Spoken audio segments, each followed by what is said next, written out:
Hey everyone, welcome back. We are going to be doing our white and black image transfers using that silk screen method I was telling you about. I just added a little bit of extra paper on the top and only taped that part down at first, made sure that when you flip it up you have enough room for your transfer paper to go underneath. And for this, I'm just laying it down. Make sure you do a scratch test with your fingernail to make sure that the transfer is going through. And I'm taping everything down so it does not budge. Okay, now this is where it is really important to have two colored pens. I did not do that. Huge mistake. I should have learned my lesson from the last time I did this, but what I ended up doing is I'm laying down my white image transfer first so I can put in anything that is super high value, really white, light values, and then I'm going to go in with my other graphite transfer paper and then put in my dark shadows and lines and everything. I ended up using the same red pen for the entire thing. It made it incredibly difficult for me to figure out what was what. So I kind of just like guessed and pretty much did the whole thing over again for both transfers. So before I even make that mistake in this video, I wanted to tell you about the mistake so you can kind of see and prepare yourself for the next transfer where I'm really struggling. Okay, again, like the first portrait, I was telling you that any information that you're going to need for your painting, put in.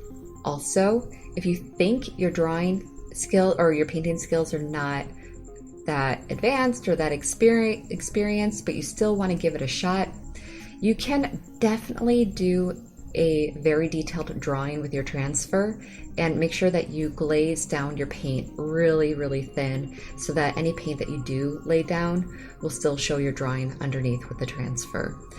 If your main goal is to just have it feel more like a art piece rather than a graphic design piece that you did on the computer, then you can absolutely still do that.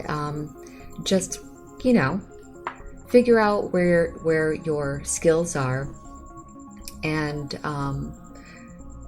play to those. And anywhere where you need help, find tools that will help you with it. And if you want to learn more about painting portraits, definitely check out my portrait painting class where I go through 6 portraits. And if you want to learn more, not from me, check out other artists. I mean, there are so many classes out there that are teaching portrait making, not just mine. And the more artists you learn from, the better you're going to be as an artist. So wherever you find that information for you is a good thing. Okay, so I'm laying in a lot of information on the parts that I struggle with. Like, for instance, this jacket.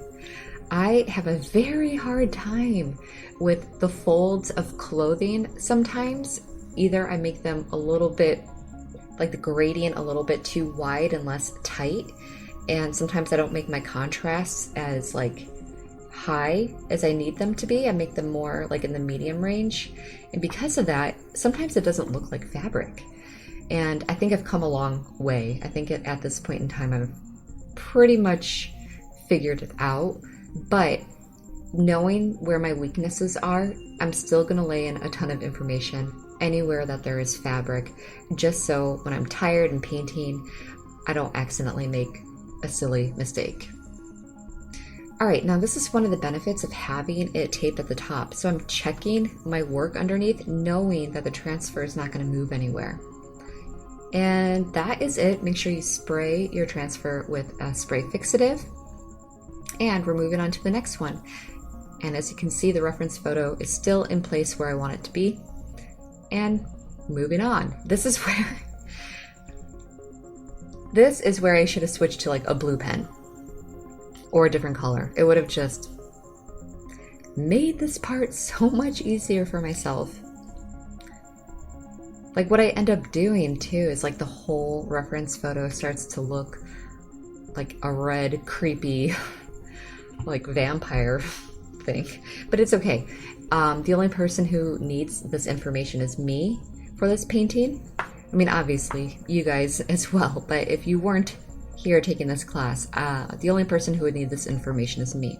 So again, come up with a system that works for you, and no one else needs to know what that system is, as long as you can get yourself all the way to the end of the painting. You know, just come up with a process.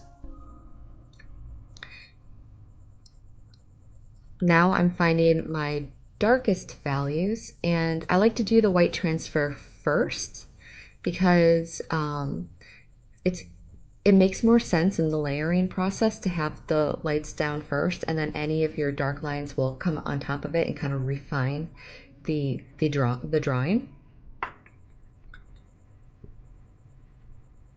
And right now is when I'm really starting to struggle. Like there's still a lot of parts that are pure black that I can confidently go in and outline or shade in or hatch mark.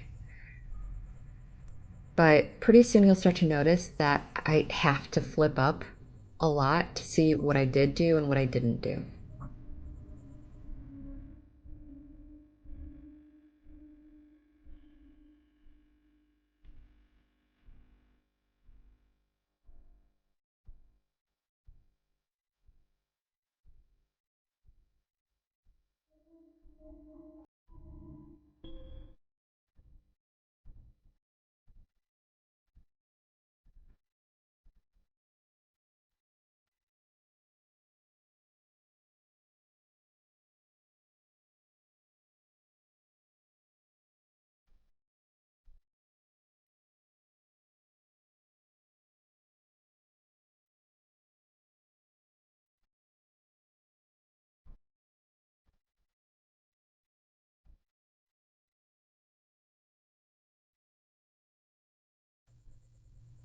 I had a lot of problems with this character in my painting. Um, so what are the downfalls of doing a transfer? Well, sometimes the transfer will leave like these ghost marks, images, or like markings or lines that you didn't intend because maybe you scratched your surface. So we're with him, I think because I was working above him so much that I left a lot of this like dust and stuff on his face that when I sealed my transfer, it made it hard for me to like shape his face properly with my blocking in of my values, which you'll notice in the upcoming videos. But it ended up turning out fine. Like I really like the way it looks now with his photo. But I think I would prefer actually the way it looks now than it kind of did at the very end. But overall, I'm really happy with the way this piece turned out. And again, this is a huge benefit to taping your reference photo to one part of your surface. Just being able to check your work without wondering if your whole thing is going to misalign. Oh yeah, I am relying heavily on looking back and forth. We're coming to the end of this. So we spray it down, and I will see you in the next video.